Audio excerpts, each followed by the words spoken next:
오늘은 예레미야 13장 9절 말씀으로 교만하면 썩게 됩니다 라는 말씀으로 묵상해 봅니다. 여호와께서 이와 같이 말씀하시니라. 내가 유다의 교만과 예루살렘의 큰 교만을 이같이 썩게 하리라. 이 악한 백성이 내 말 듣기를 거절하고 그 마음에 완악한 대로 행하며 다른 신들을 따라 그를 섬기며 그에게 절하니 그들이 이 띠가 설 수 없음같이 되리라. 여호와의 말씀이니라. 띠가 사람의 허리에 속함같이 내가 이스라엘 온 집과 유다 온 집으로 내게 속하게 하여 그들로 내 백성이 되게 하며 내 이름과 명예와 영광이 되게 하려 하였으나 그들이 듣지 아니하였느니라. 아멘. 유다의 교만과 예루살렘의 큰 교만으로 인하여 배띠가 썩는 것처럼 썩게 됩니다.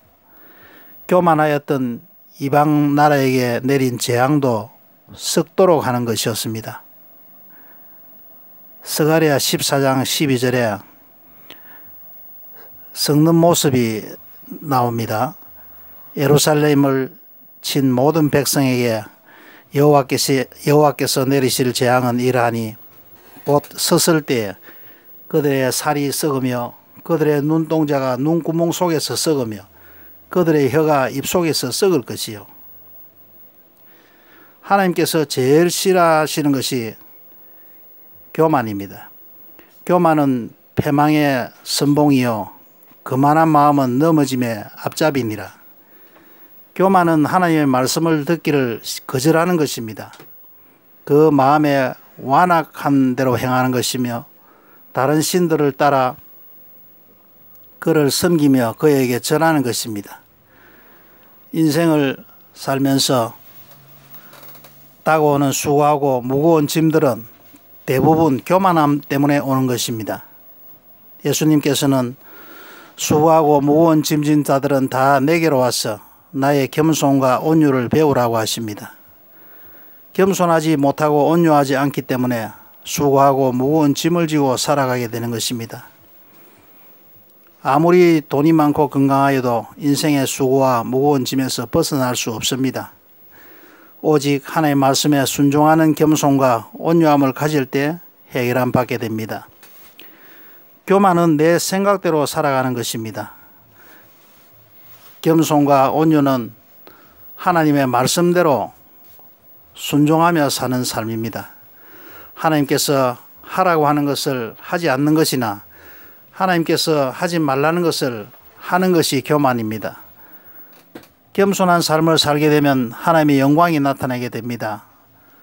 더러운 짓을 하는 사람 주변에는 더러운 사람들이 팔이 몰리듯이 모여듭니다. 교만한 사람의 주변에는 사람조차 몰려들지 않습니다. 늘 설렁합니다. 만나는 것이 불편합니다. 겸손한 사람에게는 가까이 하고 싶어집니다. 함께 있으면 마음이 편안해집니다. 예수님은 겸손하셨기에 가는 곳곳마다 주위에 많은 사람들이 모여들었습니다. 교회 다녀오며 마음이 편해지는 것은 겸손의 왕이신 예수님을 만나고 왔기 때문입니다. 교만은 나의 입장을 최우선에 두지만 겸손은 하나님의 생각을 최우선에 두고 나보다 상대방의 입장을 생각해주고 이해해주는 것입니다. 그러므로 교만한 사람에게는 가까이 하고 싶지 않지만 겸손한 사람에게는 가까이 다가가고 싶어지는 것입니다. 인생을 살면서 하나님과의 관계와 사람과의 관계가 무너져 있다면 교만한 삶을 살아가고 있는 것입니다. 교회에서나 사회에서 가정에서 사람 앞에 존귀함을 받고 있다면 겸손한 삶을 살아가고 있는 것입니다. 여호와를 경외하는 것은 지혜의 훈계라 겸손은 존귀의 앞잡이니라. 잠언서 15장 33절 말씀입니다. 교회 직분자를 선출할 때 제일 먼저 살펴봐야 할 것이 겸손한 사람을 선택해야 합니다. 겸손한 사람을 선출하면 존귀한 교회가 되고 축복이 임하지만 교만하는 사람이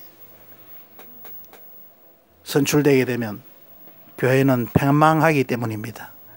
겸손은 하나님의 말씀이 이해가 안 되어도 주님이 말씀하시면 순종하는 것입니다.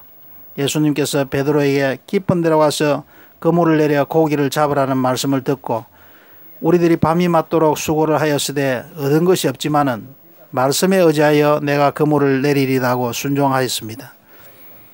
하나님의 말씀을 알기는 하지만 순종하지 않으면 교만한 것입니다. 하나님의 말씀보다 내 생각을 더 의지하는 것이 교만입니다. 예수 이름으로 귀신을 쫓아내라고 하였으면 귀신을 쫓아내야 합니다. 병든 자에게 손을 얹으면 나으리라고 하였으면 손을 얹어야 하는 것이 겸손입니다. 병든 자가 있으면 장로를 청하여서 기도를 받으라고 하는데 그렇게 하는 사람이 거의 없습니다. 남편에게 순종하고 아내를 사랑하라고 하는 말씀에 순종하는 삶이 존귀한 삶의 축복을 받게 되는 것입니다. 그런 말씀대로 행하지 않고 살아가면 이혼이 다가오고 귀신들이 설치고 병에서 노예남을 받지 못하고 패망하게 되는 것입니다. 내가 죽고 예수로 사는 것이 겸손한 삶입니다. 나의 자아가 죽을 때 나타나는 것이 겸손이며 나의 자아가 죽지 않는 것이 교만입니다. 내 인생을 내 힘으로 내 능력으로 열심히 살아가겠다는 것이 교만입니다. 내 인생의 주인 대신 하나님의 뜻을 따라 살아가겠다는 것이 겸손입니다. 범사에 감사하라고 하신 말씀을 따라서 모든 일에 감사함으로 살아가겠다는 것이 겸손한 삶입니다. 어떠한 환경 가운데서도 자족하며 어려운 일이 다가오면 기도하고 천국을 소망하며 주님 오실 날을 기다리며 사는 겸손한 자녀가 되기를 소원합니다. 아멘.